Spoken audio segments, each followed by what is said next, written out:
God damn, this is a long-ass 10 minutes.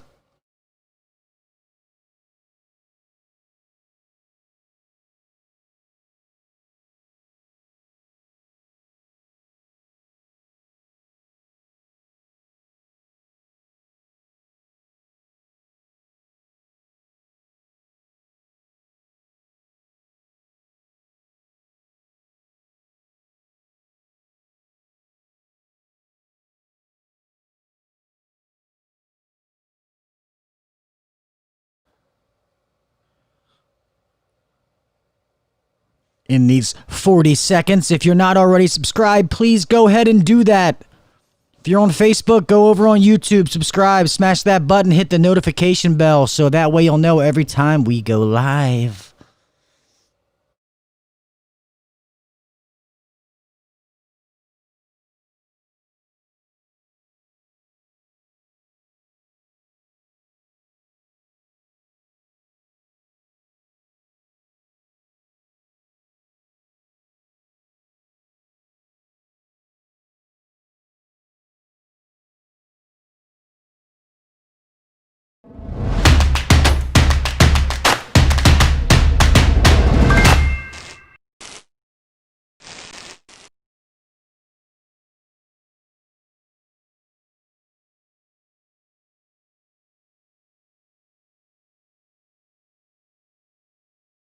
And it's me. All right, hold on 1 second because I have random screens popping up out of nowhere. What is up, everybody? Welcome to this fine Saturday Night Live here on HVAC Uncensored. You shut your mouth, Gary Black. Thank you guys for coming, man. Like I said before, if you have not already done so, go ahead and smash that subscribe button. Hit that notification bell so that you're notified every time we do something on this channel. I really, really do appreciate it. I know I've been saying for fucking ever that we're going to start doing more stuff, but we really, really are going to start doing more things. Just a lot of things going on in the background, trying to get those things ready to go. But anyway, I do have some gentlemen with me tonight. Let me get them moved over here. Let's go. There we go. Let me unmute these fine gentlemen. Oh, I muted you. Unmute you. So we have Mr. Steve Demansky from HVAC Residential Basics, and we have Mr. Eric M. that I'm not sure what his last name is, but he was on with us last time. Great conversation. Thank both you gentlemen for coming back, man. I appreciate you guys. Thanks for having us. Of course. Audio good? Yeah, you're good. At first I was wondering because I couldn't hear anything in the background, but yes, you are good. Before we get going on any kind of topics, let me say hello to some people that are in here real fast. So I know it's been a minute, but Mr. Josh Moore, thank you, sir. Mr. Aaron, I never say his last name right, but knows what I'm talking about. Mr. A-Team Adam, what's up, my man? Gary Black Jr., Mr. Zeke, how you doing, Mr. Zeke? He's a good friend who's local. Mr. William Creasy, how are you, my friend? Jimmy the Installer, how are you? Thank you for being here. Tommy Stevenson, what's up, main man? Let's see who else we got here. Mr. Eric M is obviously in the chat. I mean, in here with us. Mr. Ricky Hertz, thanks for coming, brother. 30 degrees and snowing in Boston. That's funny. One of the guys that works for me worked up in Boston for like 5 years. He's from here, went up there and worked and came back, and he said that's a whole nother planet up there. You make sure I didn't miss anybody. Mr. Zach Ciota, what's up, Zach? Thanks for coming in, brother. Did I miss anyone else? I don't think so. Miss Susie's here. Yep, there's Miss Susie. I see Miss Susie. How you doing, ma'am? Mr. HVACR Heatmaster, what's up, buddy? How are you, sir? I think that's good. Let me click over here on my other screen to Facebook just to make sure I didn't miss anybody, because I know there's my my good buddy, Mr. Mark Welch from Florida. How are you, sir? And then Mr. Joshua Hogan was over on Facebook as well. Let me see. Mr. David Lavender, what's up, my man? It's so funny. David posted something, and it's just funny. I haven't realized how long that I've been doing this, like, you know, podcasting or been doing stuff like that. But I sold him an iManifold like 5 years ago, and he did the post, and he was like, "Damn, so long ago," and I was like, "Jesus, that really is a long time ago. That's crazy."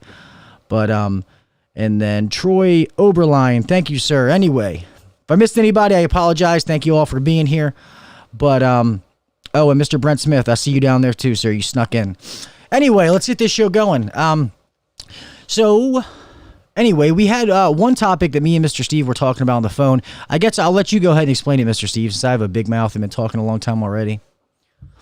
Well, yeah, I'm all about the basics, and something that I saw happen here recently is just lack of communication. I think some of the newer technicians getting out in the field have a hard time dealing with the customers just right off the bat when you hit the door, with the eye contact, presenting yourself properly, professionally, and not reading the customer properly, to find out what kind of customer they are, whether they're the kind that like to talk, that don't like to talk. And that's just kind of what Gil and I talked about before the show on how that can create a sale or hurt a sale. When I say sale, it could be something as simple as a worn out contactor or something like that. Not always on the equipment side, but anyway, that's kind of what we thought would maybe be a simple topic to talk about, maybe to help some of the newer guys out.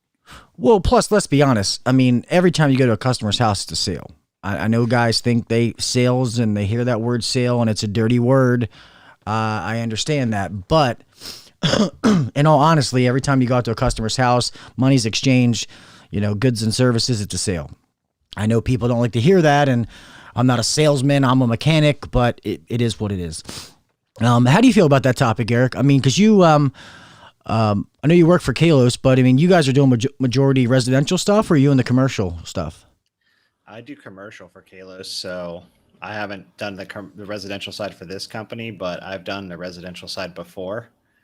So yeah, I mean, it's for some people, it's the part they like about the job, and for some people like me, it's the part they don't like. Like I don't like dealing with the customer part. I've had to do it, and I'm not saying it's any excuse to be bad at it, but I could see where people come from, where they just want to turn the wrench, right? They don't want to, be sociable. No, and that's what's wrong, fix it, and hand them the bill and leave. Yeah, and that's a big point to bring up, that people need to know that when you're getting in this trade, that there are different avenues. That let me try to move my camera over so I don't gotta sit all cockeyed. Maybe I can't. You're losing your train of thought about your camera now. Yeah, it had me all goofy because I was all cockeyed. I'm off a little bit too somewhere. Yeah. I had to turn my computer, even though I was centered when I started the stream. I had to turn it when you brought me in. I don't know why that is, but yeah, sometimes when it takes your whole screen and shrinks it down, I have to switch it around a little bit. But anyway, what I was saying is that is a very good point that you brought up, because the fact that when people are getting in this trade, there is different avenues, and sometimes they take different skill sets. It does, and I know people always fight, commercial's better than residential and industrial's better than commercial, but I don't think that one is better than the other. There's just different avenues, and they take different skill sets. Not saying, like I said, not saying one's better than the other, but if you are a people person, you like to talk to people, then maybe residential is for you. If you like being at a different job, going to a bunch of places in the same day, then maybe that's for you. If you like going to one place, staying there for a long spurt of time, not talking to anybody, not having to deal with that interaction, then maybe commercials for you. Some industrial stuff, you have to be technically strong, because some of these things you work on, they're one of one. There is no manual. Some of these pieces of equipment were built for that customer only, and there is no tech support. So it gets passed down from the people who work on it, like that old guy, Steve, that maybe a bad name, that old guy, Jimmy, that works for us. You know what I mean? He's been working on this thing for 30 years. Well, he's probably passing his knowledge down to the rest of the team, because nobody else knows how to fucking work on it. So there is different avenues. But when we go into the talking to the customer. I always like residential because I have a big mouth. I started off, and everybody knows I started off in the commercial, industrial kind of stuff, and I just work my way backwards. I don't know. I always liked residential because I just felt like being honest went a lot further because it was their hard-earned money they were spending. When you go to commercial, it's like, hey, I heard the AC's not working. Which one is it? It's on the roof.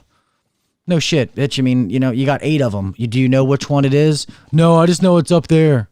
So I do miss them, and I like the fact that I've done all of them. But I guess it's hard for me because that's what I've thrived in, is just dealing with people and customer interaction. So it's kind of a one-sided opinion for me. All you've ever done is residential, right, Mr. Steve? It's all I've ever done. Yep. I did a little bit of commercial when I first started, just because the company they did both. But I just gravitated towards the residential because I just like to deal with homeowners. How big is I'm sorry, Mr. Steve. I didn't know you were still talking. My bad.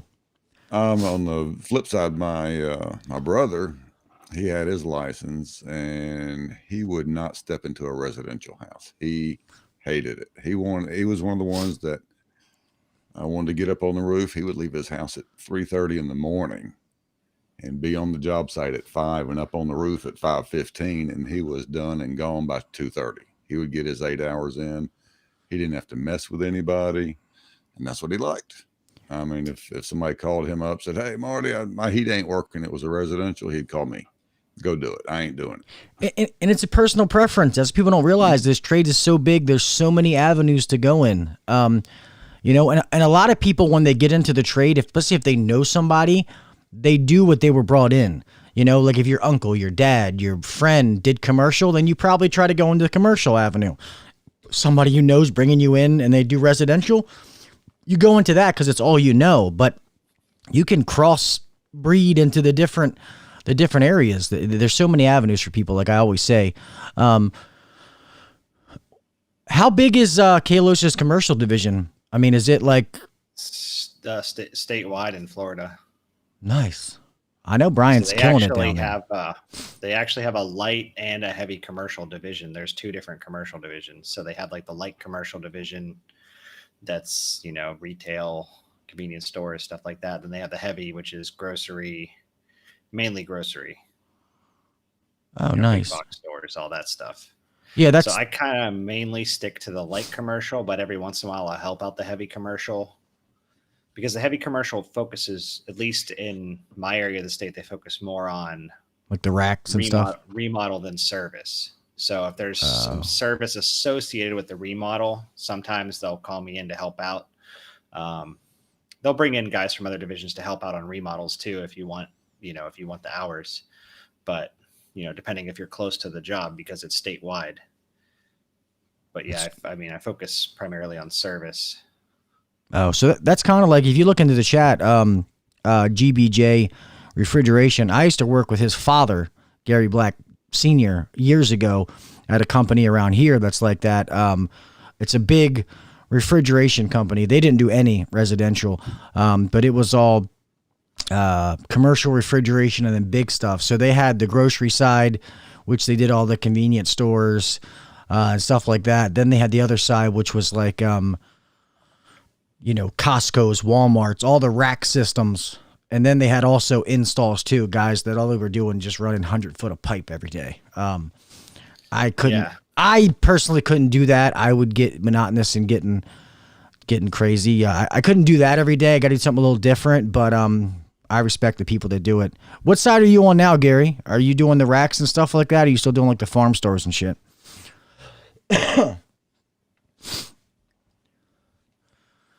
Let's see. He said racks in chat.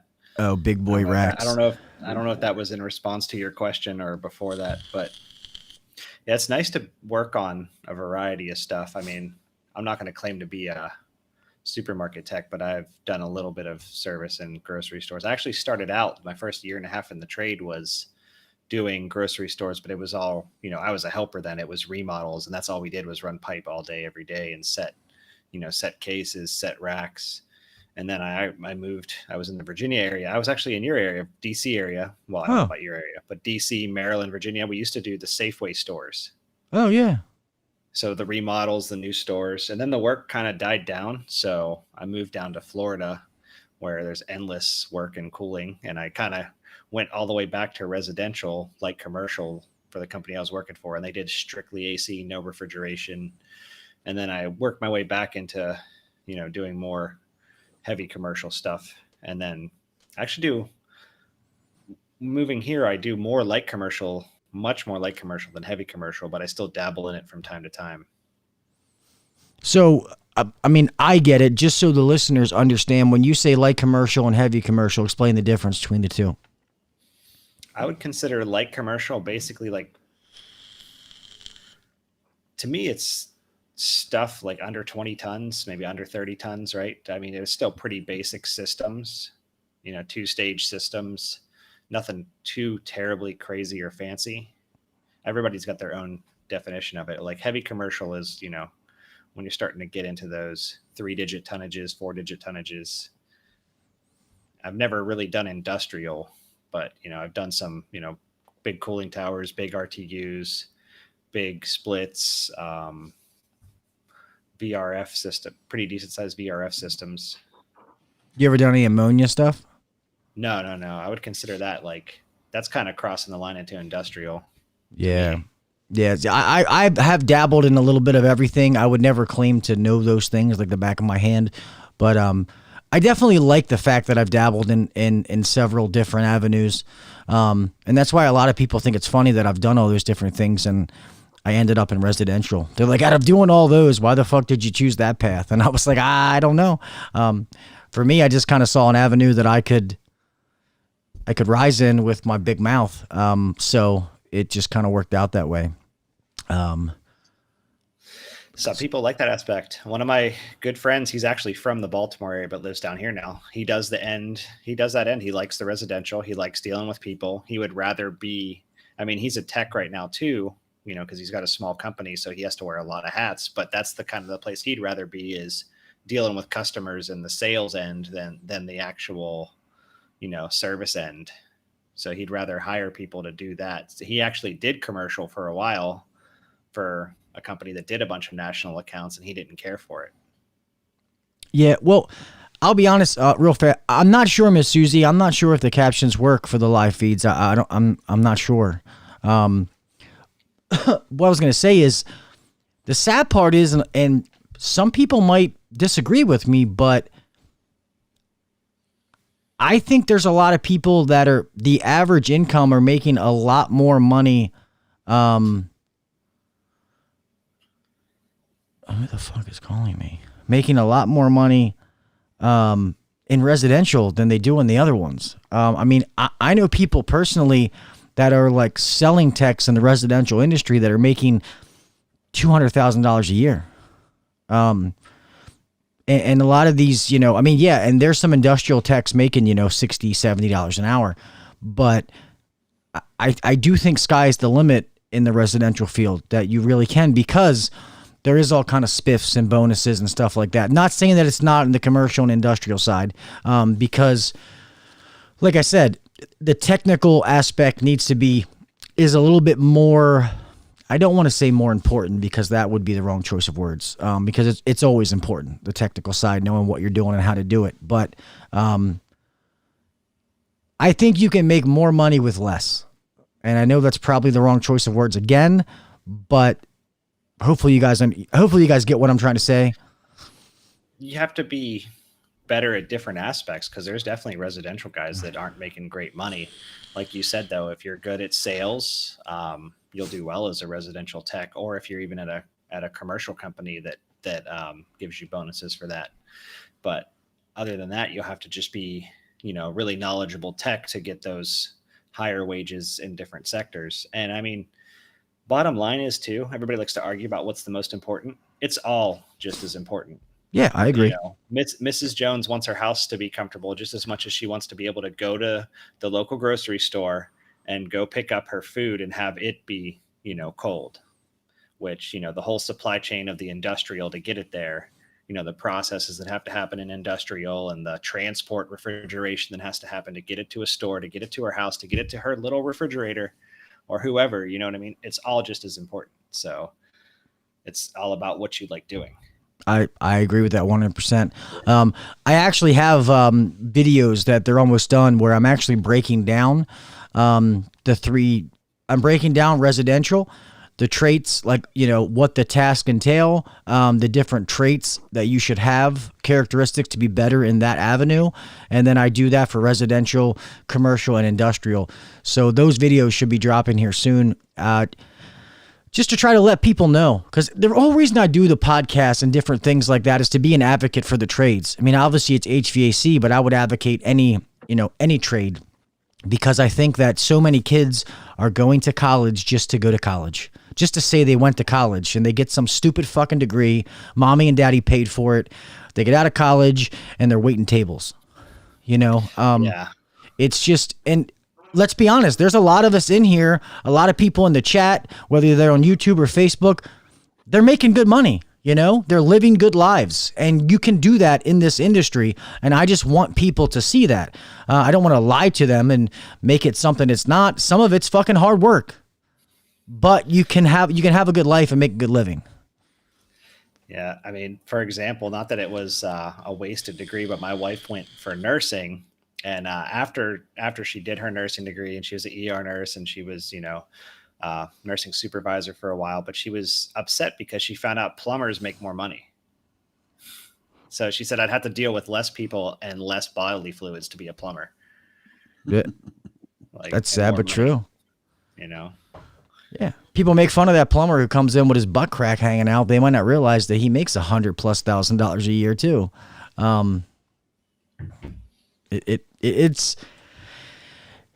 is what it is. As long as people want to work, that's the biggest thing. I want them to know that you can, you're not going to work up in this trade by not busting your ass. You definitely got to work hard. But it's also like some people in this trade, they're fine with Monday through Friday. They just get through the work week and they want to get that paycheck on Friday. I always wanted to look bigger. To be honest, if I didn't have a family to take care of, I would be fine still being in a truck. I like this trade. I like getting dirty. I like fixing things. But my older boys don't know what it's like for me to be here in the summer. They don't know what it's like to take summer vacations because I always worked all summer. So that's why I took the avenue into management and into other avenues using other skills versus just my technical skills. And to be honest, that's the only reason. That really is. So, now it's less physical what I do and more mental as far as, sales and running a company and making sure other people are doing what they got to do. Sometimes I get to work from home, which sometimes a good thing, sometimes a bad thing. But, that's the only reason I really took those other avenues. Yeah, management's a whole nother thing. How do you, when you come home in your management position versus when you were strictly in a truck running service, you find that it's easier to walk into the house now after a mental day in the office versus a day in the field with dealing with just fix it, or what does that do with you, to your attitude? Does it not affect you? It's harder now because when I was a technician, I could fix something and maybe it'd be long hours. I'd be tired when I came home, but I would be so happy to be here and see my family that, I didn't really think about the rest, problems fixed. I ain't got to worry about it. But now when I come home, I still have guys out there working. I got to make sure that they're okay. I got to worry about, did we make money today? Did we lose money today? Were all the customers happy today? Did I get everything I had to get? Did I call everybody? Did I follow up with people?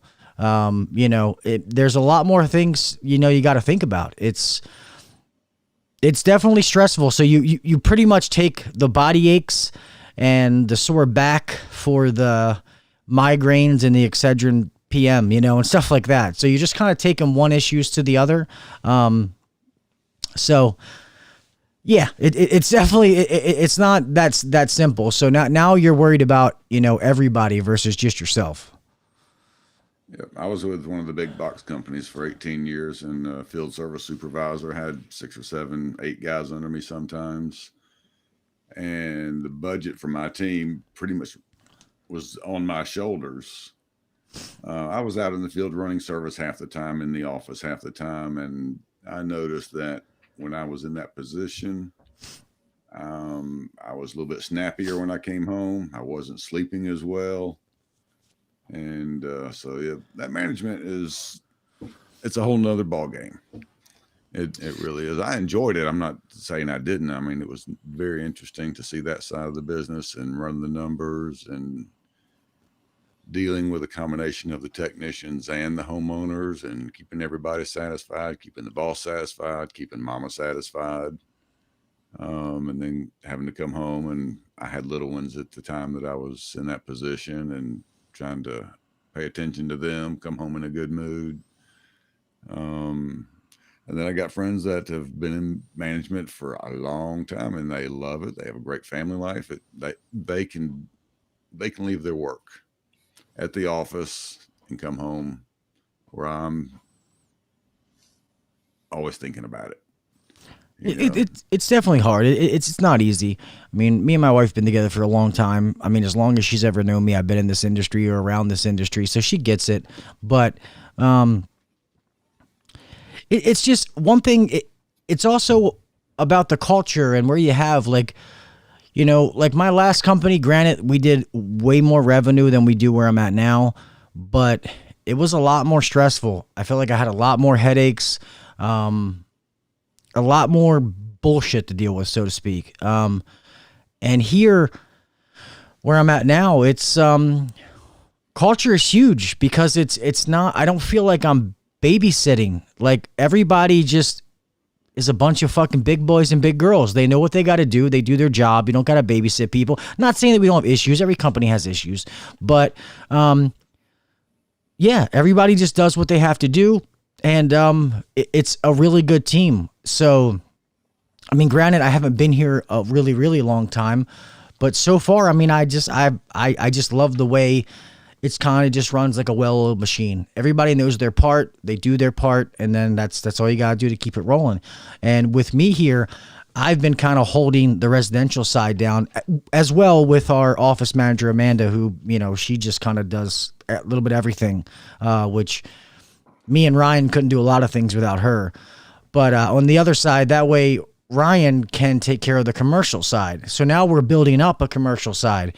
We got a bunch of Valvolines that we're doing, a medical center. You know what I mean? So now there's different avenues that we can make the company grow and try to do different things where it was so hard for one person to try to do that before. So far, so good. You have the technicians that crossed from residential to the commercial, or have you got guys that just, I don't want the commercial, I want the residential, or vice versa? Or they? I have more guys that would rather do commercial, to be honest. But yeah, we have quite a few guys that they just cross. They can do both. Like, we have one guy. I won't say his name because if he watches, I don't want him to get a big head. He's a very well-rounded guy. You know, so he's been running some commercial things for us, but then again, he's also good on the commercial side as far as sales and, you know, talking to the customer. So it's kind of hard when you have demand calls, but you have a commercial job going on. Like, well, shit, where do we put him? Because, you know, I need to like copy him and then put him in a couple of different places. But it's a good problem to have. So I'm actually trying to get Ryan to come on. Tell him I'll send him a link.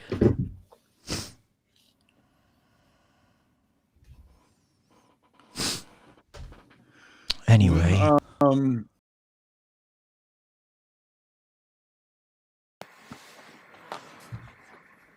There we go. I think he's back. Yeah, it was just cutting out for the last few for me. I don't know if it was my connection. Yep. No, it was whatever you just said, Gil, is I didn't hear it. Can you hear me? Didn't say it. Now we can, yeah. Almost like you switched microphones. To come in here with us, but he's just sending me shit on the Facebook. No, I was saying hi to Justin Henning in the group. Sorry, my hand was over here hitting buttons sometimes, so I gotta be careful. I started like poking stuff.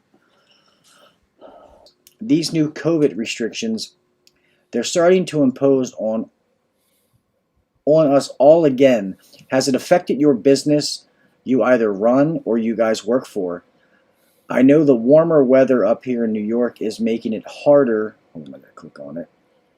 Is making it harder because it hasn't really gotten cold, which causes those crazy calls, but still hasn't been pretty busy considering, especially after the crazy summer I'm sure we all just had. Is anybody still having any COVID issues or restrictions getting put back on you guys?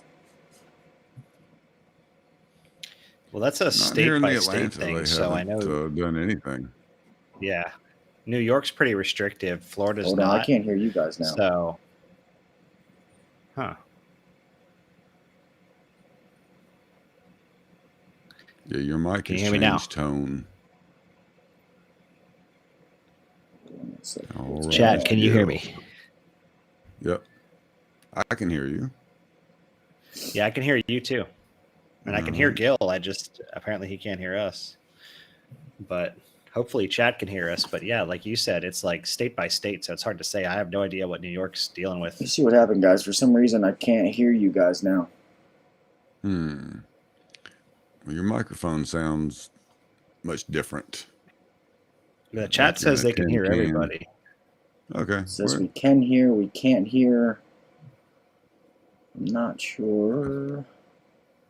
Looks like all three of us are lagging from one to another. But no, COVID hasn't bothered us here in the Atlanta area at all. Other than everybody's still wearing their mask in the homes. Every once in a blue moon, you got a customer that does not. But I haven't seen any issues. I know that traffic has picked up dramatically. Why we can't hear anybody all of a sudden? In the last couple of 2 months. Can you guys hear me? You just can't hear it. You guys in the chat, can you hear me? Just not hear them. I can hear you. Can you guys can hear me? Yes. All right. Well, I can't hear you guys for some reason. How about your headphones? They plugged in? Yeah, I know all these states. It's really unfortunate that some busybody politician that doesn't have to live in the real world can decide for other people that they're not essential. Because in my opinion, everybody is essential, right? Like the person who does pedicures for a living, that's how they feed their family. So as silly as someone else like me who doesn't get pedicures might say that is, who am I to say that it's not essential to them? That's how they eat. So I really don't care for all these politicians. I really think they should be tarred and feathered and never put in charge of people again. I mean, well, I was telling somebody the other day that we vote politicians in to govern the Constitution and to run things the way the Constitution is, and we put them. That's their job, is to run things according to the Constitution, and they work for us. And yeah, but the whole thing has gotten flipped around terribly. Yeah, the whole way they get installed into office is kind of screwed. So that's part of the problem. What? But I think we're going a little bit too political probably for this chat. Well, it's uncensored. We kind of go down rabbit holes a little bit here and there. Yeah, I mean, if you guys are in the state where your politician needs to go, I mean, organize a recall. That's all I can say. I think they can hear you guys. So you guys keep talking. Yeah, Trump was just on in Atlanta. He's down in Valdosta doing a rally for the election coming up for some state stuff, and he was really bashing our governor here pretty hard because we had a bad Dominion issue here with the voting. And if you can't be bothered to show up to vote in person with ID, then you shouldn't. It's not that important to you, so don't worry about it, right? Like, that's exactly. It shouldn't be done. It shouldn't be done through electronic machines that are the equivalent of going to the casino and pulling a lever.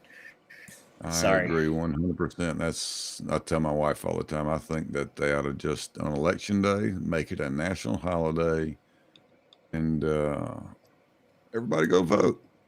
Problem.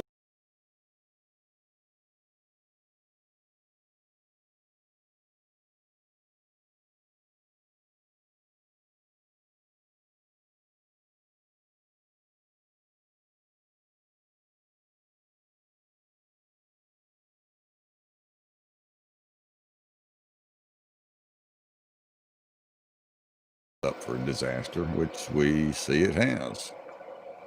Wow. What is Gil doing? You cut out for the last 30 seconds for me. Hopefully Chad heard you. Well, I know my internet connection's not great, so. Yours, yep.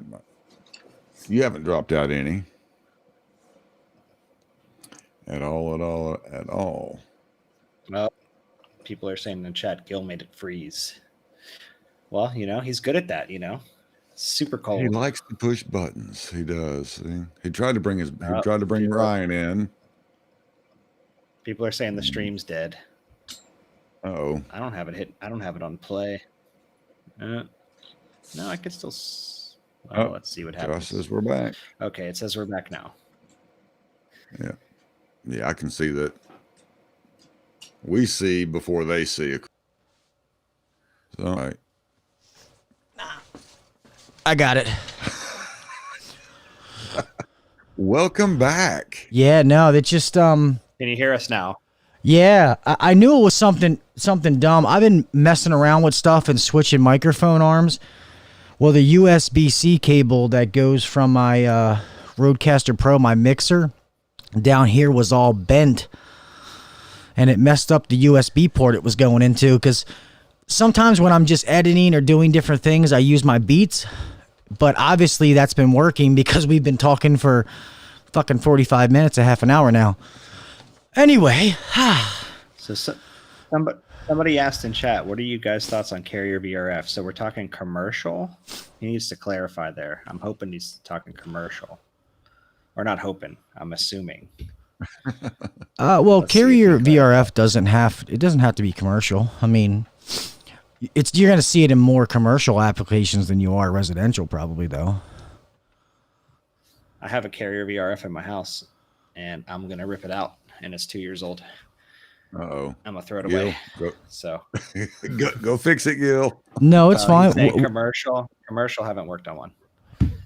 What do you have? Like, what system do you have in your house?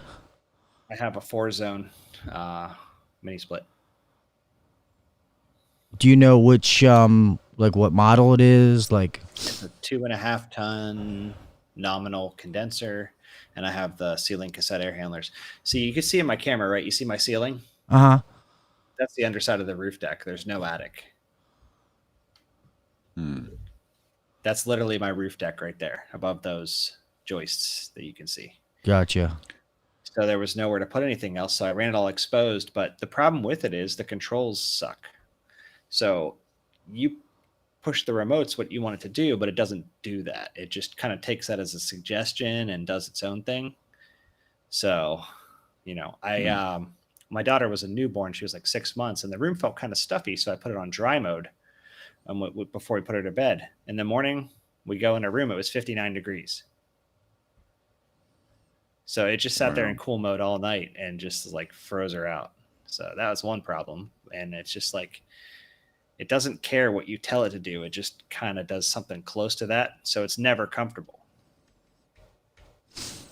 Yeah, well, I'll be honest. When it comes to carriers like, ductless systems and stuff like that, they have pretty much like you see in their residential line. I think I said this before, how they have Comfort, Performance, Infinity. They do the same thing with their ductless systems.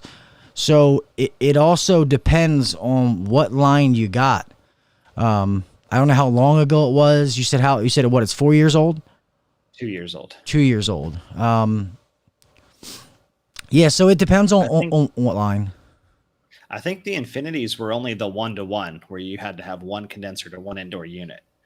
So I believe this would be Performance. But it's got the fully modulating compressor. Yeah. Yeah, I think all of them do. Because I have a Carrier ductless book right here. Yeah. Well, I just put it in my truck today because I stumbled across it laying around in my house, and I stuck it in my binder in my truck because if I ever need it, it's there. Yeah, so if it's so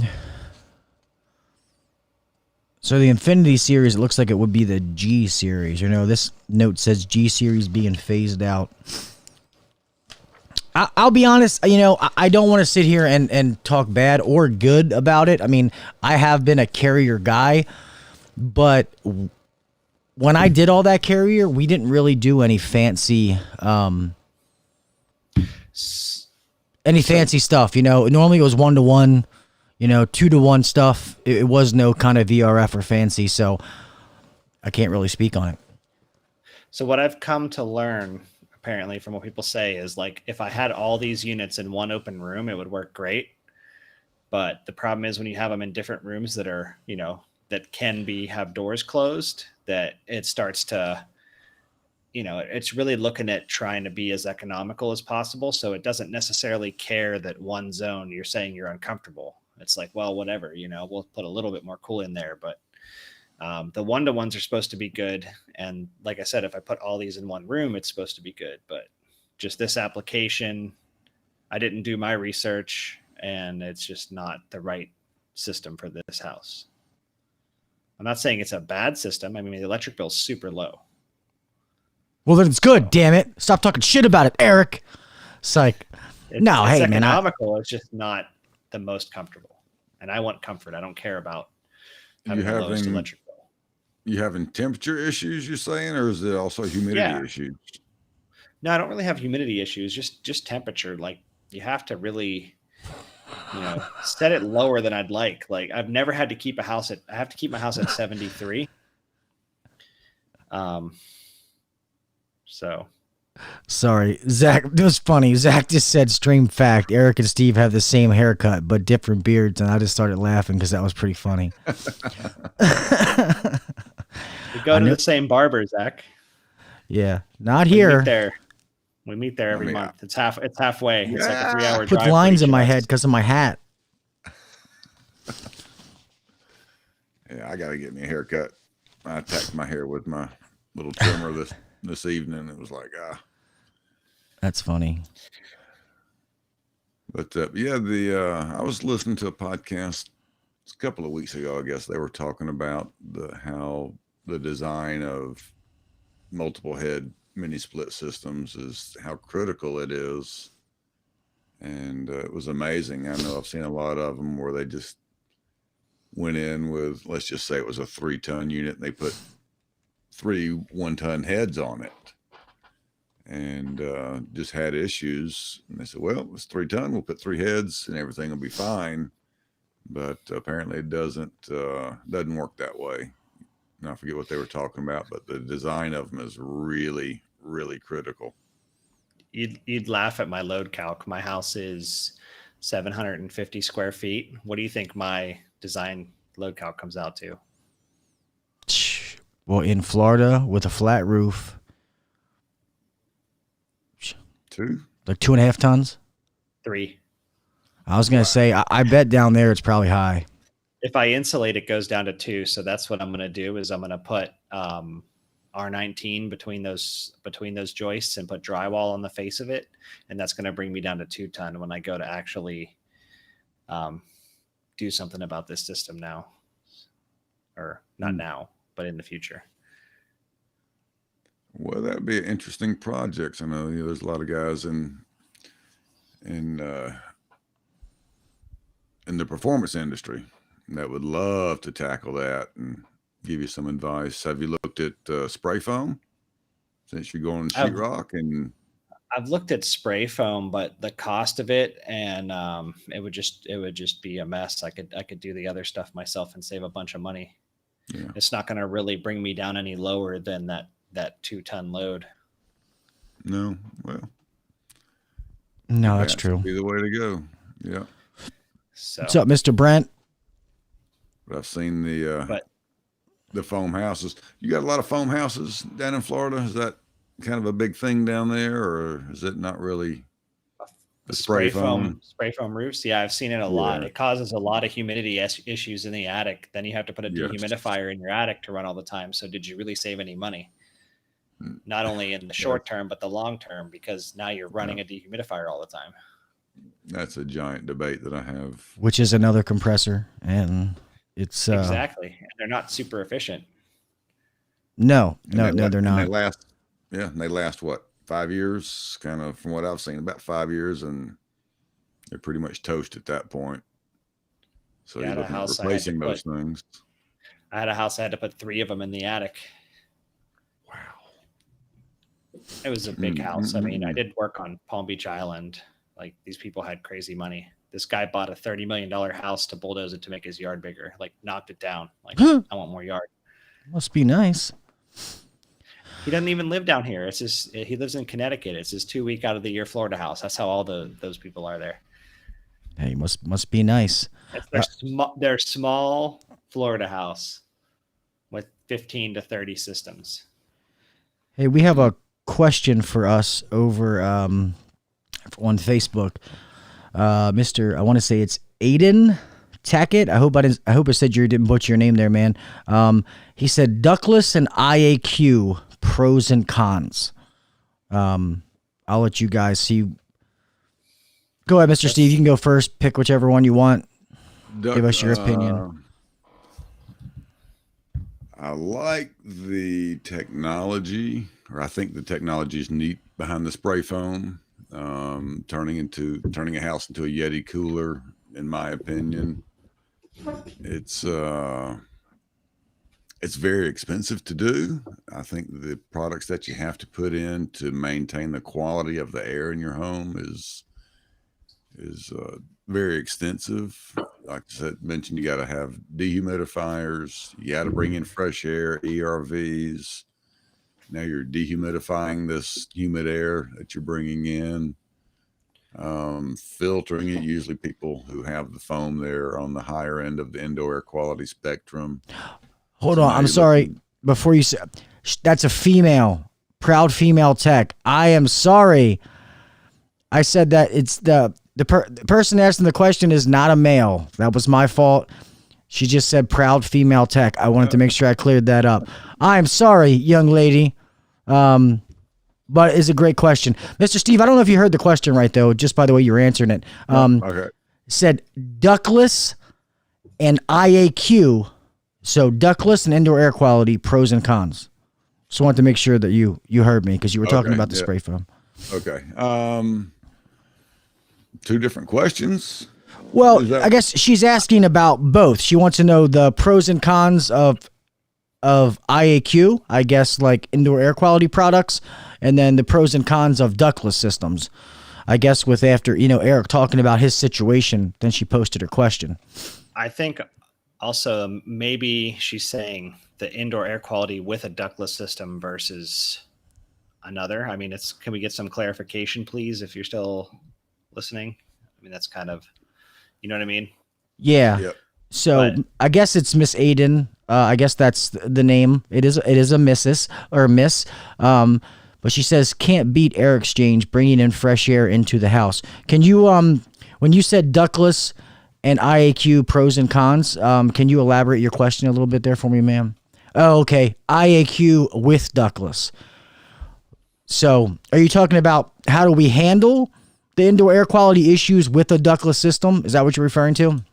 Because if you are, so if you do, all right, so with typical ductless systems, IAQ can be a son of a bitch because you're limited on options. Obviously you don't have one general trunk line. Yes, that's what she's talking about. Trying to have good IAQ, the indoor air quality with ductless systems. I know there are some Mitsubishi systems that if you do cassettes and stuff like that, it actually has a 4-inch tap just to bring in fresh air. So I know some brands actually think about that. I'll be honest, with some of the carriers, I'm not sure. My units have it. Okay, so his carrier units do have it. So a lot of these cassettes though, do have a tap to bring in fresh air.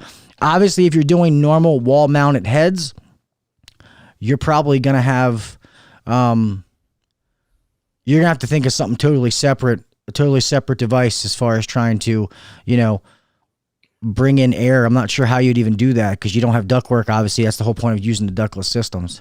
That's a good question. Some type of a ERV or something. Yeah, but if you don't have any ductwork or a fan to run it through, you know what I mean? Well, you could still push it into the space and it's going to mix. Hopefully you don't have rooms that are totally hermetically sealed from the rest of the space. But if you want to go with anecdotally, right? Because I didn't do any lab testing or anything, but I took care of a house that had a very big VRF system, a commercial style. And they had ERVs that were supposed to be bringing in the fresh air, but they didn't want to run any of them. These people, go figure, billionaires being cheap, and had them all shut off. And the indoor air quality was pretty bad in that house. I mean, not to mention they had fiberglass ductboard for all of their ductwork, which is typical in Florida. But I mean, this is a really big house, and their evaporator coils would last 18 months. So if their VOCs are that bad that their evaporators are dying in 18 months. Now, I had another site. It was a commercial site with the same brand of VRF equipment right up the road from this, and they never had a leak in all the time I worked there, the same amount of time. And in this other place, the coils would fail. I would just know when I got a call there, they'd be like, well, this area of the house is warm, or this area. And I'd be like, all right, go get 100 pounds of 410A, hook up the first 25-pound drum to the system, and then walk through the house with the leak detector, find the unit, close the valves, finish charging the system, condemn the coil, and leave. That was, every other week. Wow. Mm-hmm. Because they had like 30 some evaporators. Any reason for failing evaporators so quick? I mean, has anybody gone in and done a air quality test for VOCs? Yeah, the VOCs were crazy high. And they still didn't want to.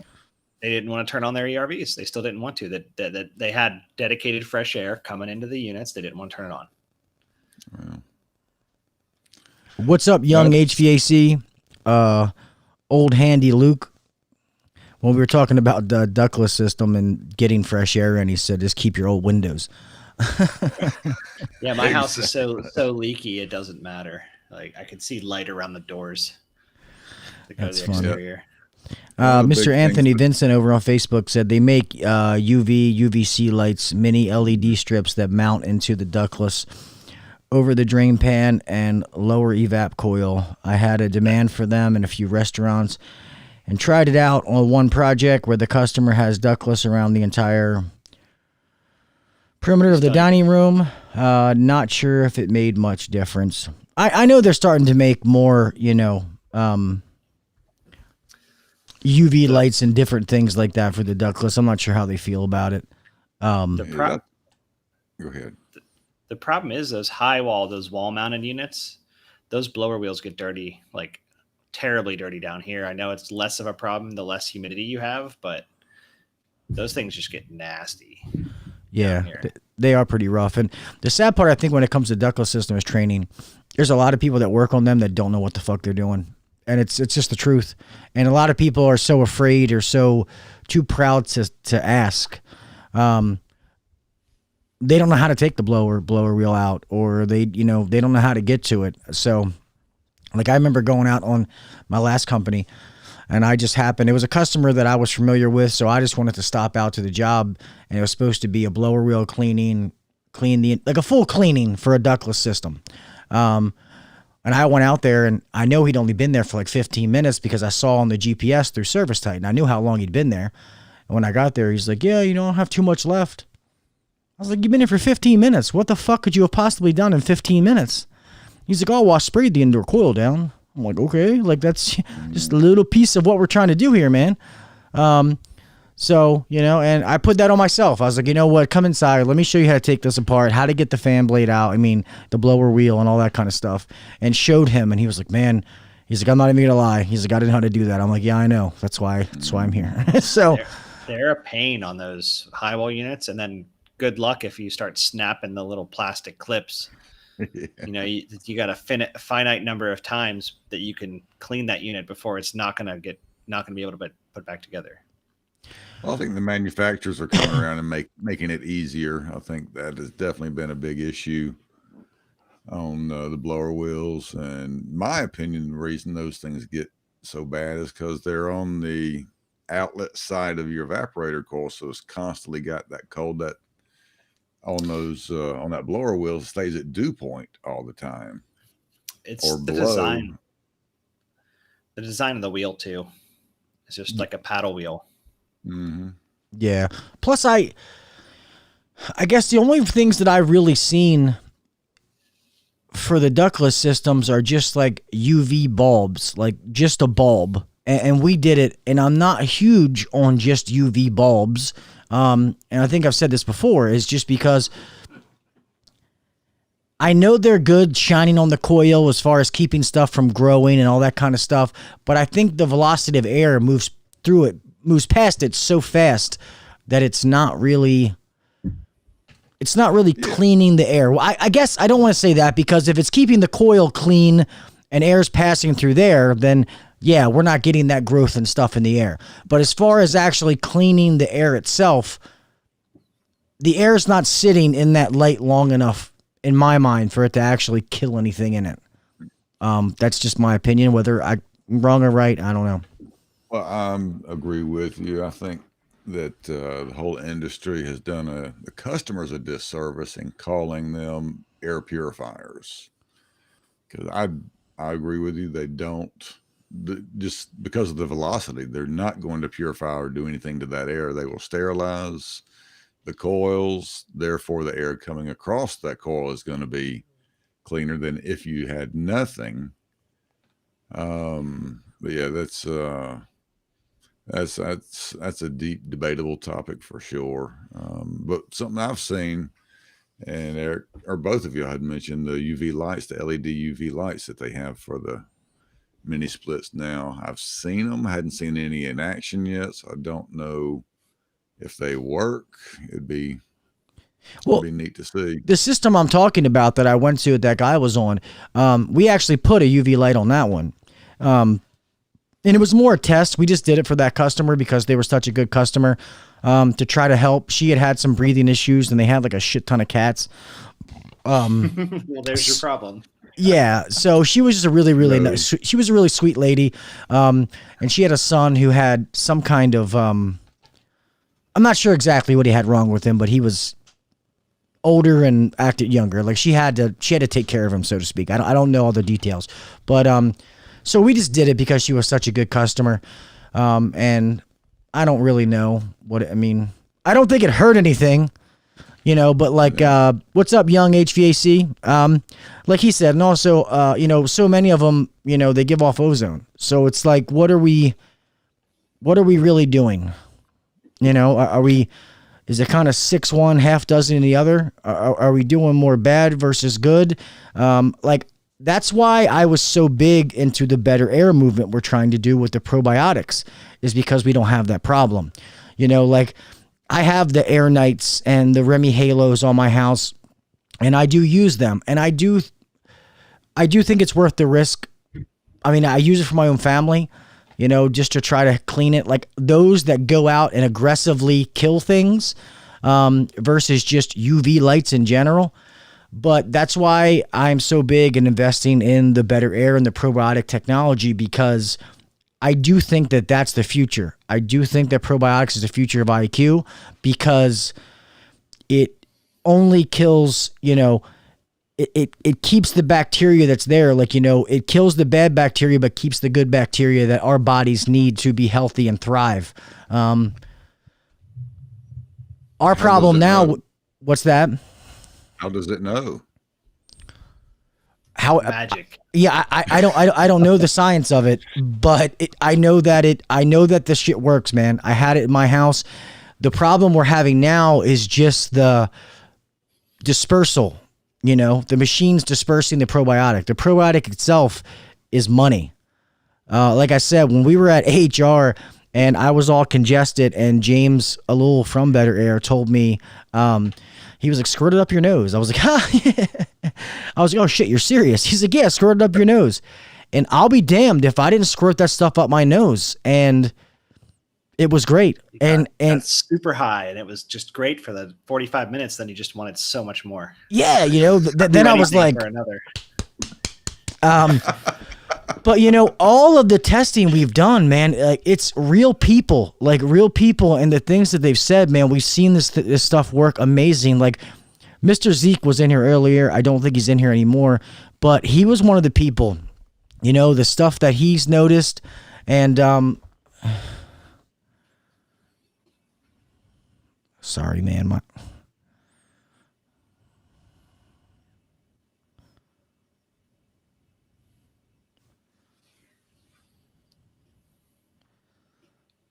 Who is that? Tool Pros. He said, that's Brent Ridley. Yeah, that's what I thought. Yeah, sorry, Brent. There's Zeke right there. See, he said definitely future. Can't wait for the correct dispersion machine. Zeke, put in there what it's done for you, man. And you're one of the people that's seen it firsthand. Sorry, Mr. Steve. Go ahead. No. He says he put the RGF people that make the Remy's into 5 wall mounts, and blower still got nasty. I think it's just the design of the wall mounts combined with humidity is going to do that. I don't think you can avoid it. Like in Florida here, I'm at the point where I feel like you should avoid wall mounts at all costs, unless it's like an elevator or equipment room and that's your only choice. You know, if you can do anything else, do it. My cassettes are perfectly clean after, you know, like almost 2 years. Like my blower wheels are perfectly clean. I got a question for you, and I think it's a giant issue on the install side, is where we see a lot of buildup is that the penetration hole was not sealed. So when that system is running, it's sucking in outside air because that's under negative pressure right there where that line set comes in, where that blower wheel is. Mine are exposed, so you haven't sealed yours up? No, mine are exposed. Mine are exposed. You see my roof. They're literally hanging down. Oh, okay. Okay. Can I get it in camera? There we go. Ceiling cassette exposed. Oh, shit. I got you. So I was referring more to the wall mounts where the line set just goes outside. Seal that. My line sets are sealed when they come through. Yeah, because that will definitely cause some blower wheel issues for sure. We've seen that on many occasions. Doesn't fix the problem all the time, but it definitely keeps us from having to clean the blower wheels every year. We'll probably go every 3 years now. But I mean, they got so caked up it wouldn't cool. I mean, it just wouldn't even blow any air. It was nasty. That's why for me, I'm so big on filtration, because I think that is a big part. I know they're a pain in the ass, but I love those April Air media filters with the combs and stuff like that. Maybe they're a pain in the ass to change the filters, but it's a good filter. I have those. Sorry. Mr. Ryan Grimes is coming in, and his name is King Dingaling. So let me add him in here real fast. Yeah, the April Airs. Actually, before that, was the Space Guard. They changed their name, and I believe those are the best. Say again. You're putting those in a high wall mini split? No. Okay, because I was like, I only thought you could put those crappy washables that they come with. I don't know. You got my name. You got my name wrong. My name's on him. Yeah, we got to switch it because you guys were different guests last time. I'll change them. Yep, I didn't know we were going into the 4, and then he goes out. God damn it, Ryan! Will you stop being a pain in the ass?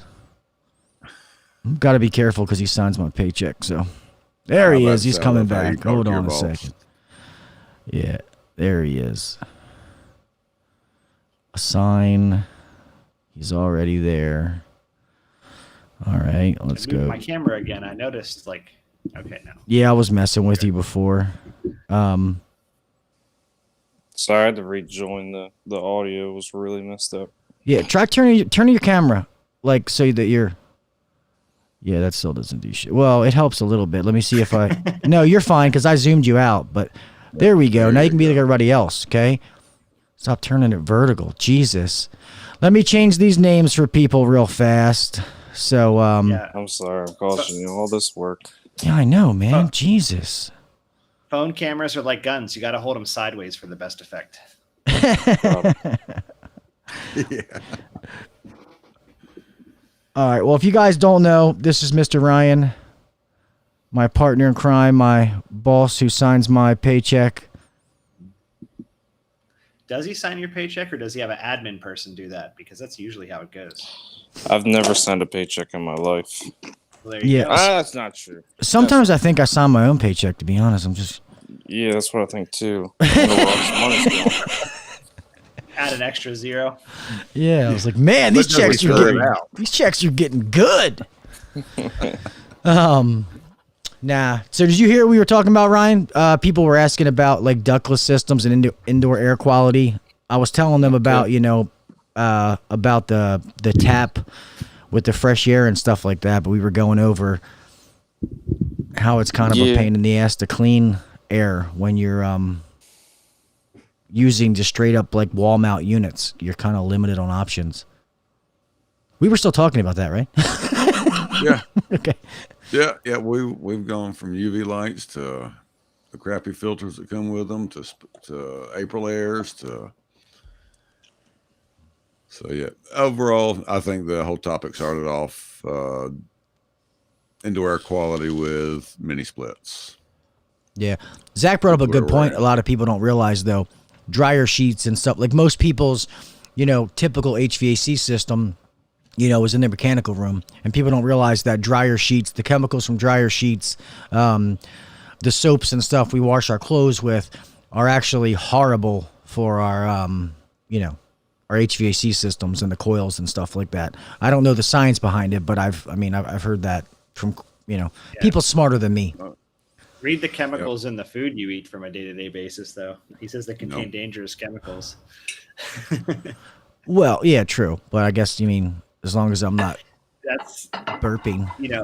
being in Florida, that's kind of like when people start talking about indoor air quality, it just makes my eyes roll because everybody's got these nasty fiberglass ductboard systems. And it's like, well, I want to install this thing in my ductwork. And it's like, that doesn't magically make your crappy mold-ridden duct system better. It just makes you spend money on something you don't need. Mm-hmm. Yeah.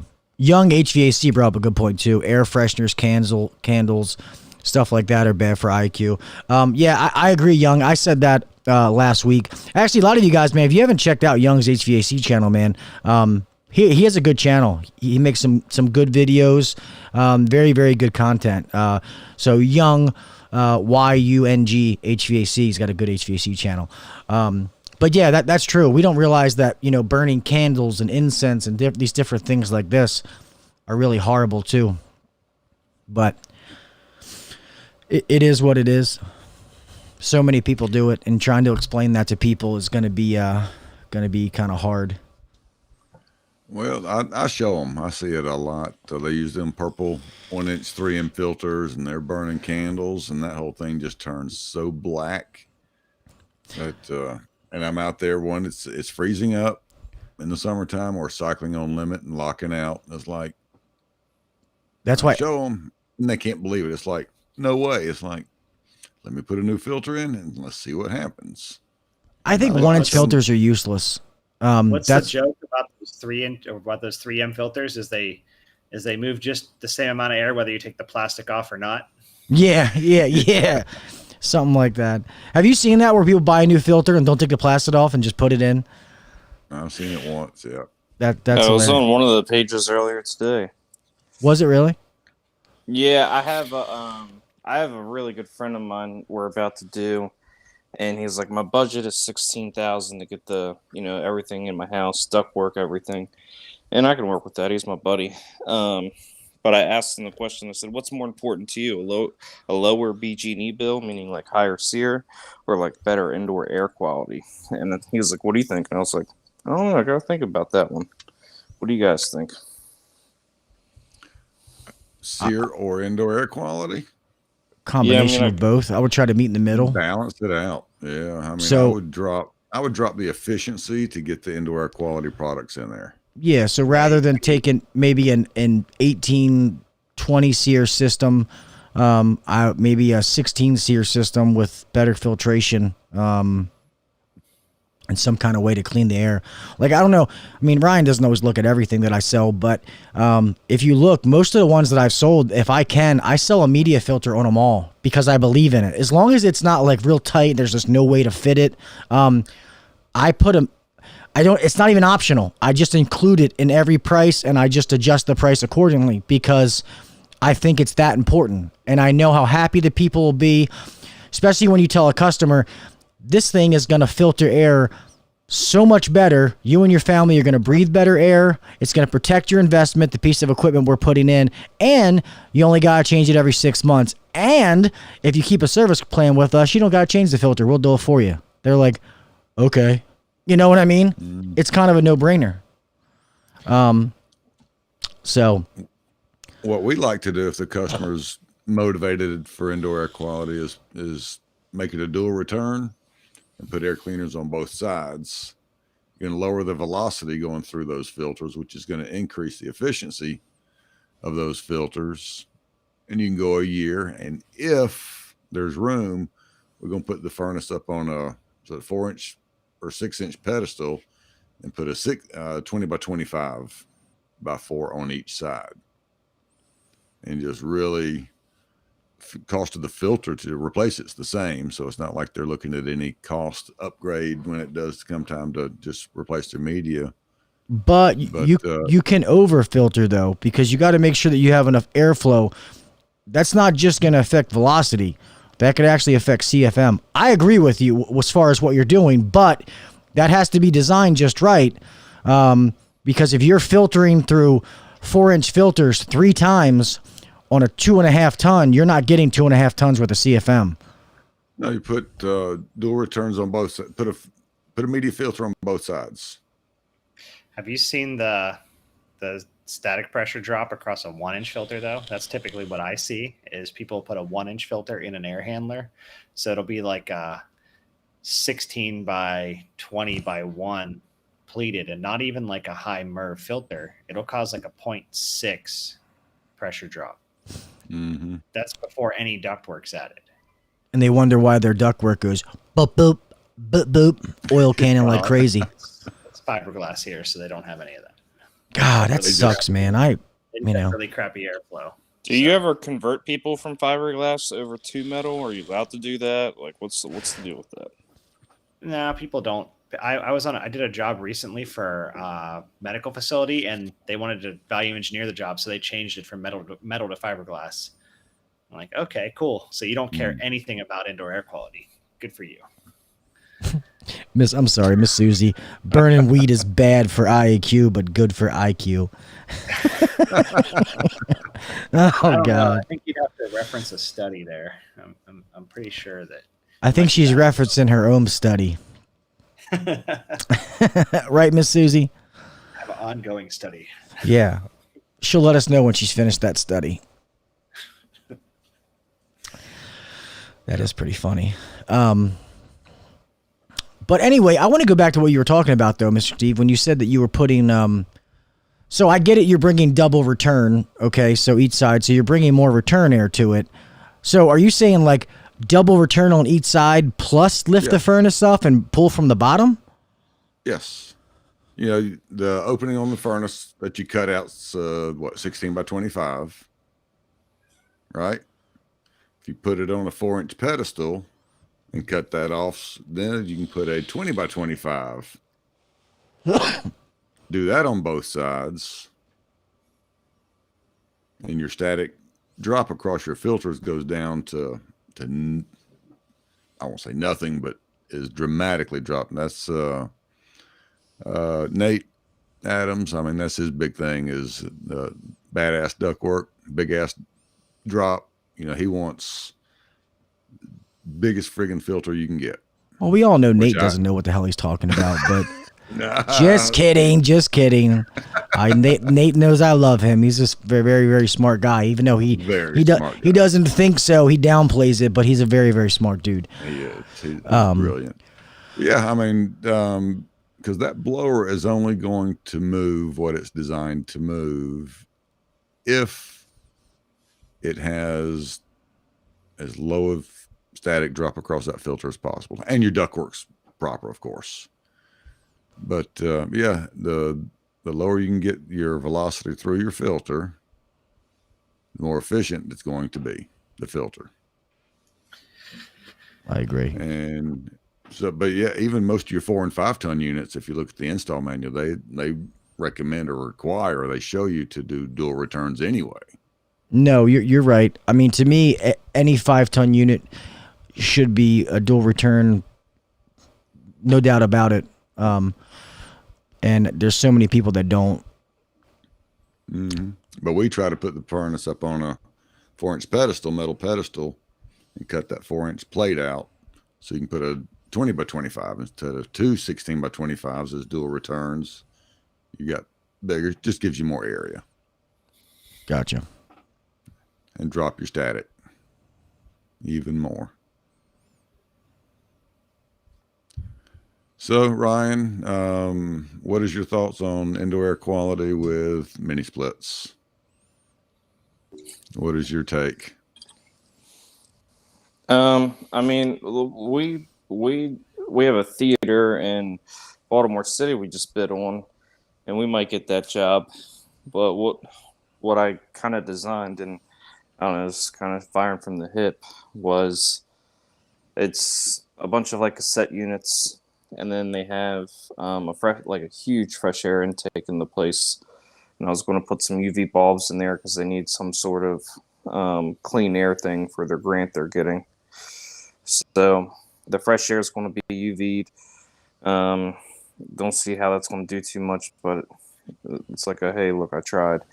And then, yeah, I mean, with your wall mounted, you're really not going to get anything. But with your cassette, you totally have options. And you can totally just pop a fresh air right out the side of the house and call it a day. I generally like wall-mounted mini splits in general in the house. That's if I had the option when I built my house, I would have done that, but I couldn't afford it at the time. And because it just circulates the air inside, constantly circulating the dust levels and stuff like that. Like I'm a pretty big fan of ductless. No, I agree. Real fast, I just want to answer a question because it's too much to type. Miss Susie, she says, I need to know what to sell customers with RTUs. I would sell them the iWaves. And I just recently learned that we just had a job that I sold, and I actually put air nights in those systems. And we found a creative way to be able to mount them. But apparently the iWaves are very, very easy to install in RTUs, Miss Susie. What is up, Bill? Curious HVAC guy. Also one of the members of HVAC Overtime. Want to make sure I said what's up to him. And one comment somebody said, sorry, I don't know where it went. Oh, I don't know. Hey, anyway, it's past my bedtime, guys, so it's good talking with you, but I'll catch you next time. Yep, thanks for All right, coming Eric. on, Eric. You're welcome any weekend, man. Just hit me up, and you can come on whenever you want, buddy. Thank you. All right, man. See y'all later. All right, buddy. See you. Thanks for having me. Hey, Ryan, you mentioned bringing in fresh air on this job. What, he's gone. It's fine. I'm bringing him back. Okay. Are you planning on filtering any? Bring you back over so you're straight in the camera. Yeah, I'm sorry I'm moving around. Oh, Right here, so damn, boy. Oh. Who the fuck makes ribs at midnight? I got 3 more hours Ryan. to go. I got a whole other tray I got to make. All right. Well, I'm Am I gonna muted? leave. You still got that broken window? Because I'm gonna sneak in your kitchen. Yeah, I do have that broken window. My dog jumped through it. Yeah, no, his dog literally jumped through the window like it was Superman and like shit. almost ripped its leg off. That was crazy. He sent me a video. I was like, "Would you murder your wife?" He was like, "No." It was nuts. Yeah, it was the worst day of my life. Wow. What kind But of dog is she it? survived. What you got? She's a German Shepherd Saluki mix, so she looks like a small German Shepherd, very skinny. But she's just like kind of a mutt as well. We just got her from the pound or whatever. But yeah, she saw a squirrel and like just dove at the window. I'll show you the window. While you're doing that, I want to say, Nando 530 said, "Gil, still using the Vito MB2 bag I won from you a couple months back. Thanks." My pleasure, brother. Thank you. I'm glad that you're enjoying that, my friend. And what is up, HVAC North? What's up, Joe? How you doing, brother? Go ahead, man. Show him. You show him the window. Yeah, I was trying. It's kind of how do I do this? I can't flip the camera, so it's boarded up. That's okay. I actually called the window company 3 times, and I called the manager and I said, "Your salesman is the worst salesman I've ever met in my life." And his manager was pretty surprised I said that. I was like, But he still bought homeboy. windows. I still bought window. He was the only person I called. Well, some of your sales, the company's just going to win it. Because online they had a really good reputation. The other window company nearby did not. And I had a better phone experience with this one. The other one, it was like, they were like, "Yeah, we'll get to you when we get to you." And I was like, "Screw you guys." So I was like, "All right, let me choose window company A." He gave me a price. It was within my price range. So I was like, "All right, cool." But I thought his consultation kind of sucked, but his follow-up is what really, really sucked. And his attitude when I was like, "Yeah, I want to go with you. I can give you cash." And he was like, "Well, you already beat me down on the price, and you've already taken all the profit away from my job. So and I've already been to your house twice. So I need you to give me a card now because all the profit off the job is gone." I'm like, "Then why are you taking the job, dude?" Yeah. So. Sounds like a And then douchebag. and then when it came to sign the contract, he didn't send me the contract for like a week. So then I called into the office and I was like, "Hey guys, just want to let you know your salesman's I like literally told I told your salesman I wanted to go with him and you can't even send me a contract. Like, come on." So, and then Wasn't I'm having a interested. tough time getting them scheduled too. So I don't know. I don't know if we'll see what happens. And there's, yeah. So I mean, and you started doing that like what, a month ago? Like that happened like my second week here. Yeah, I know. Nice Well, shirt, Mr. Steve. How you like that? I love it. Yeah. Yeah, what the fuck, Ryan? How come you ain't never repping HVAC Uncensored on camera, dude? Giving you airtime. Don't even rep my shirts. I give you free shirts and shit. Dog, Wrong I got side, the man. Beltway HVAC OG logo, man. Yeah, When I I'm knew nothing repping. about I'm repping The Rock. The Rock. Yeah, I it's don't his ever see you clothing brand. without a HVAC shirt on. Yeah, I'm always wearing Beltway because I get done up every day, my man. Yeah, my wife says I have too many Beltway shirts. I wear them at home. I was on camera the one time because I like them. The shirts that Dave makes. I like those blue shirts.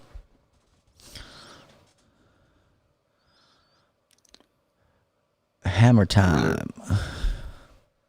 I like your mic boom. That is Oh, high this one? class. That's nice. Yeah, I had another one. I like this one because I like the way it sits up when it comes underneath. I have another one that I bought that has like an XLR cable that's mixed into it, but it has to come down like this, and I don't like it being in the side of my face, so that's why I keep this one, and I just, you know, and then plus I can take it and put it out of the way because I can still fold it, you know. Yeah, that's nice. So That's this that $59 one. no.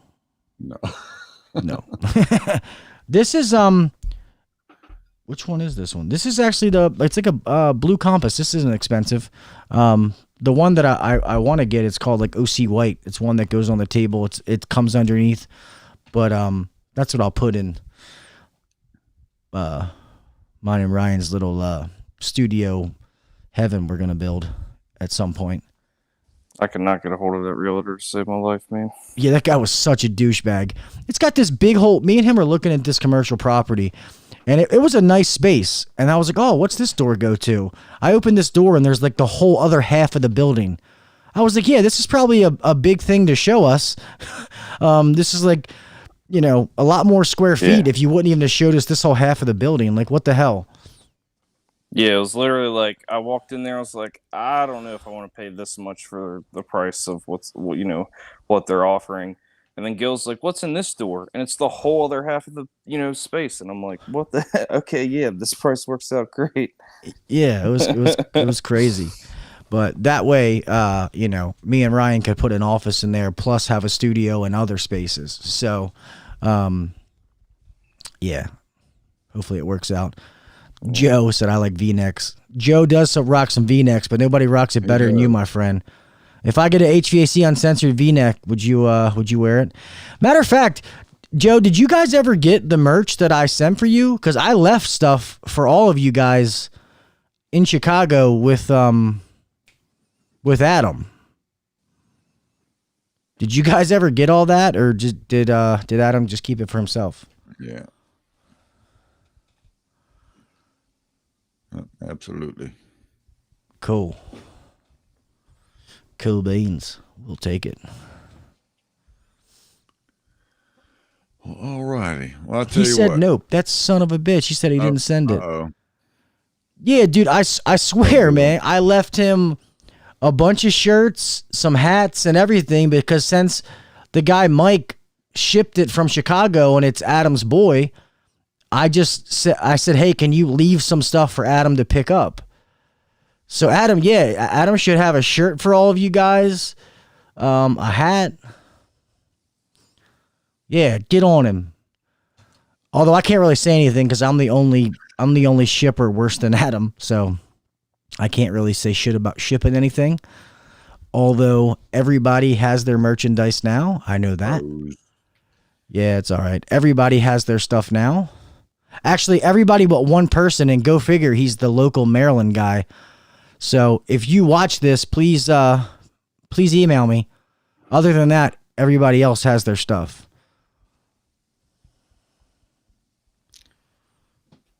I have some Mr. Gill, good giveaways coming.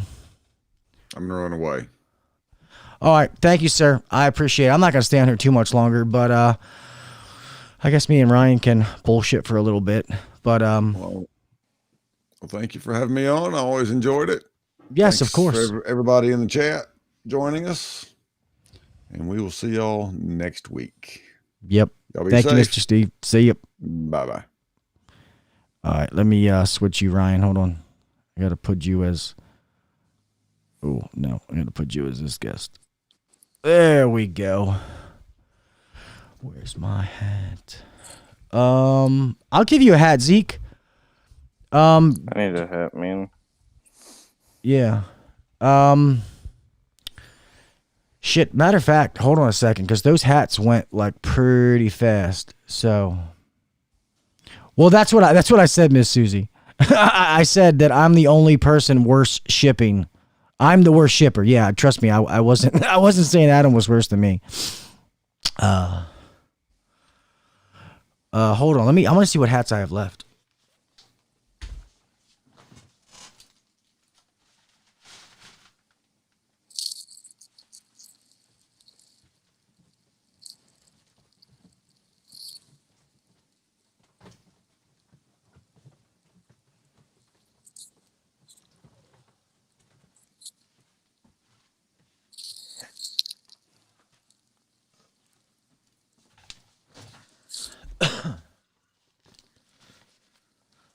Yeah, so I think I only have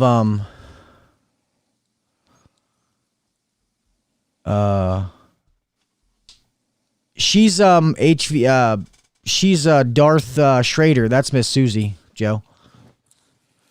So I have some of these hats left, the black mesh ones. As far as these black fitted ones, which I didn't know that I was even gonna like. They're actually gonna be my favorite hat.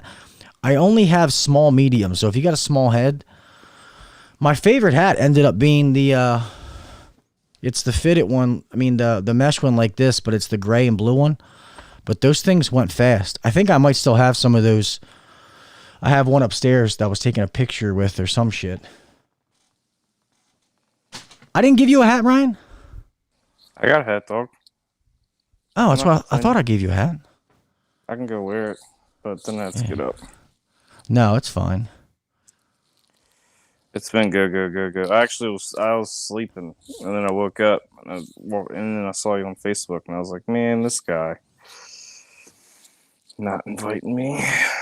You can always come on. Why don't you hit me up? God damn it. Yeah. I got another 3 hours. I'm good to go as long as I got another 3 hours to go, man. So. Oh yeah, no, we've been on here for a couple hours, so I don't know if I'm gonna do that. Got the next round. Yeah. We got any more questions from these guys other than them wanting free stuff? No, that's probably it. Mr. Zeke, let's get a beer and trade hats. We can definitely do that, Mr. Zeke. I got you. I'll definitely give you a hat, and I probably still got a shirt left to you. Matter of fact, maybe I'll do that next week, man. I'll give away some of the merchandise. What the fuck is that?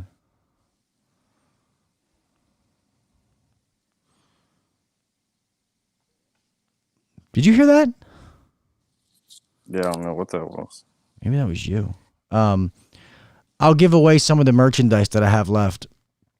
I do. Thank you, Joe. I appreciate that, man. Thanks for coming out, buddy. I tried to stop in to see you guys last night for a little bit, man. Fridays are just like family night, gonna watch a movie.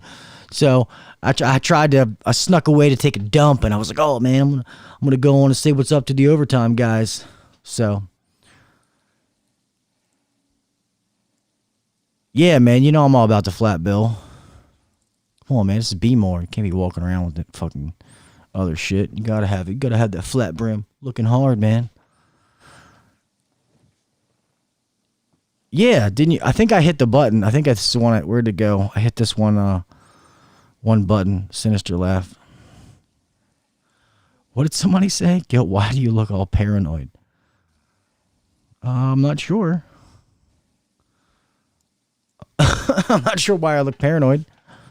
Probably because I got a cramp in my fucking balls right now, or like inside of my leg.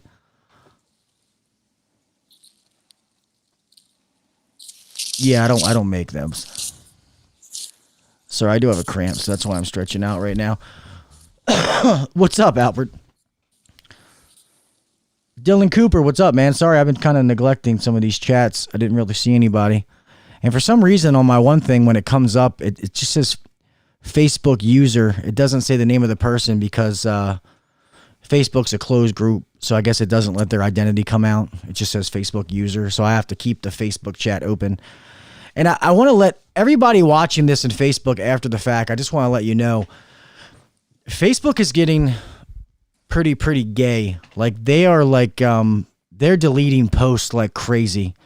They used to give me the option. They would say, hey, we think this goes against our standards. What do you want to do with it? And I would just, whatever, deny. I wouldn't worry about it unless it was like egregious. But now, like, I'll go on and look at the page, and it's like, we've removed 20 pieces from HVAC Uncensored.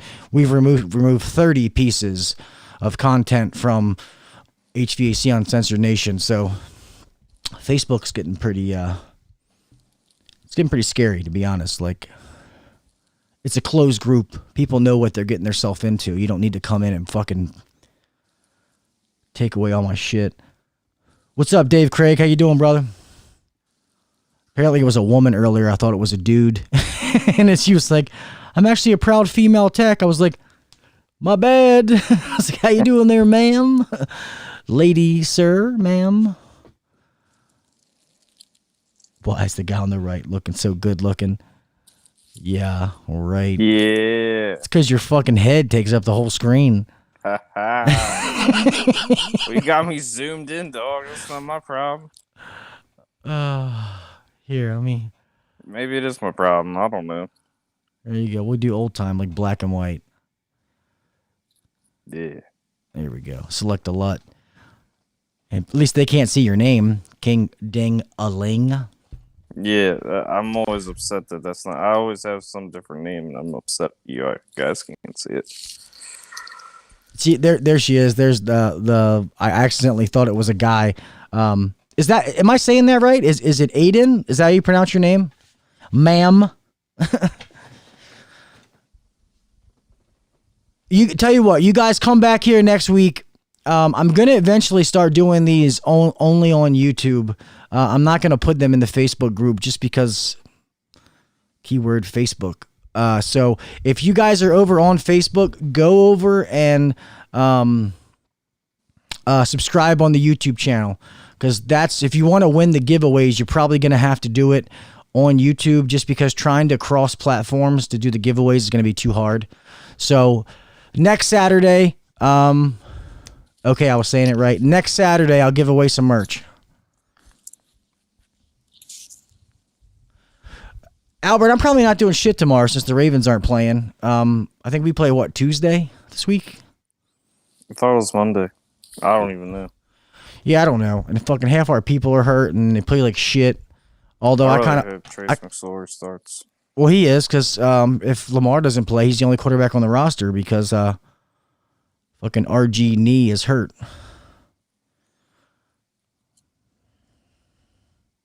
So I don't know. We'll see. But yeah, definitely do that, Albert. So all the people that are on Facebook, go over to there. There's going to start being more content that we are going to put on. I have some videos that are shot. I'm in the process of editing. You know, I finally have a boss now. He's actually a pretty cool guy, so he gives me time to do the YouTube stuff. So even though that I gave him a fucking $1,000 camera and he's still using his goddamn phone when he comes on here. But yeah, I have some videos coming on there. Plus that way you'll be notified every time these come out. And like I said, it's easier to do the giveaways. So I do have quite a few shirts, and I'm going to launch more merchandise here soon, but I'm going to do it a different way. I really think I'm going to use like that, like Teespring store or something, just because I don't want to put out a bunch of money again. So that way I can have a whole bunch of different items, and you guys can just buy it as it goes along. So... But the last of the stuff I have, I will give it away next week. So make sure you guys are here, and I might even have, I'm looking at some things over here. I might throw something else in for a giveaway.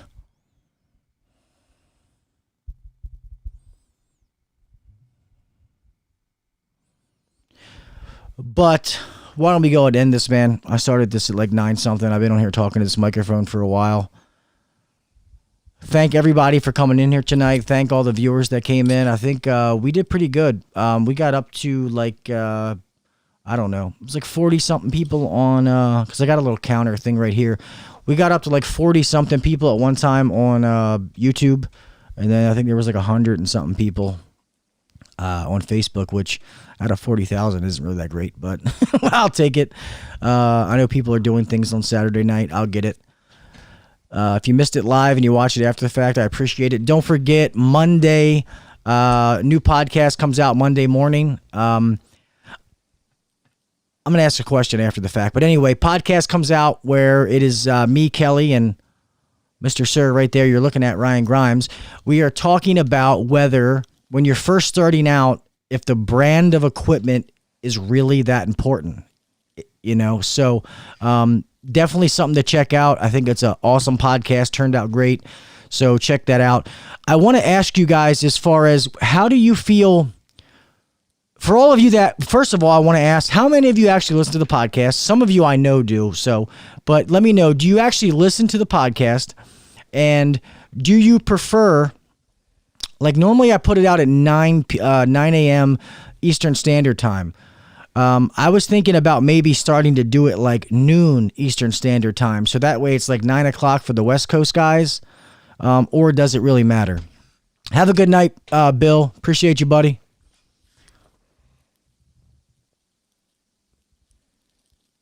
Nah, I'll be fine with the giveaways, Miss Susie. Don't worry.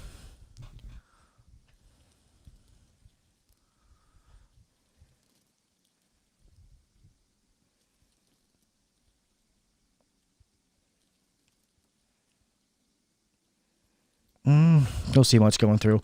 Anyway, put it in the comments. Just let me know. If you guys would rather see the podcast come out a little bit later. But for right now, I'll do it for, just keep it at 9 o'clock. Anyway, Ryan, thank you, brother, for coming in. You can come here every Saturday, dude. So just plan it.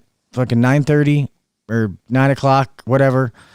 Every Saturday, I'll send you a link and then we'll just get this going. You are welcome, Miss Aiden. Thank you for coming on. I appreciate you, ma'am. All right, man. You have a good one, and I'll see you when I see you. Alrighty. All right.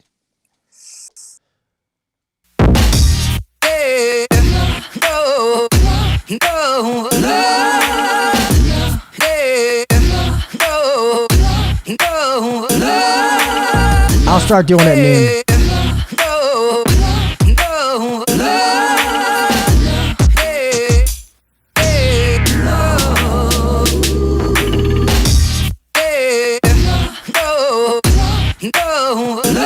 I'll start releasing it at noon. That's fine. Thank you guys. I appreciate you. I love you guys so much. Thank you so much for all the support you've ever given me and you still continue to give me. Hope you guys have a great weekend. Download the podcast on Monday at noon. And I'll talk with you